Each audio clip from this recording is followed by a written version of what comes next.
Hi, Justine Vallender from Centurion Real Estate in High Wycombe.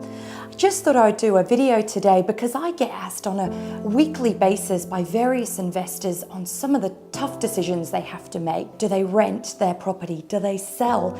And these questions sometimes can be really difficult to know what is the right decision. For some of you that know, I'm an investor myself. I've actually done a subdivision in High Wycombe, and I had to ask those same very questions. Throughout that entire process of purchasing the property, was I making the right choices throughout developing? And right at the end, I did sell both properties. But I wouldn't have been able to do that and make sure that those decisions I was making without Martin Cook from Bennett Wealth. Throughout the entire process, it was guidance to ensure that I wasn't making costly mistakes.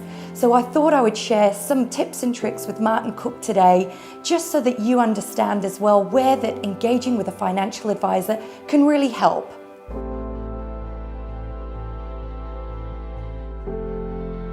Hi, I'm here with Martin Cook from Bennett Wealth. So Martin, can you tell the viewers that are watching this, what are some strategies that they can undertake to really make sure they're getting the most out of their investment property? Certainly, it's a good question, Justine. The first thing we want to do is make sure we're utilising the income that the property is generating. We want to make sure that clients understand when to buy and when to sell. Really important that the clients are not overcommitted as well.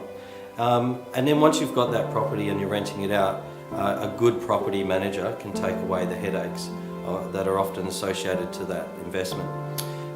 We like to look at what it's going to be a break-even point for holding that asset, and often clients look to invest to get tax benefits. First thing we look to do is make sure it's the right asset to be investing in first. If there are tax benefits associated to that, then we want to get the most out of it. I got a good example of a client who had a property that unfortunately was suffered from the floods in Queensland, and with a bit of tax offsets and exemptions that are available, we were able to significantly reduce their capital gains tax by getting backdated valuations and using the tax law that exists. That saved them a significant amount of money. That's fantastic to hear, and I can imagine it would have saved them a significant amount of stress as well, just taking that away from them. You actually helped me with something very similar. So my subdividable property that I mentioned earlier, we developed it and we built a 4-bedroom, 2-bathroom house on the back. And it got to the point where I wasn't sure what to do with it, and I spoke to Martin and said, do I rent it? Do I sell it?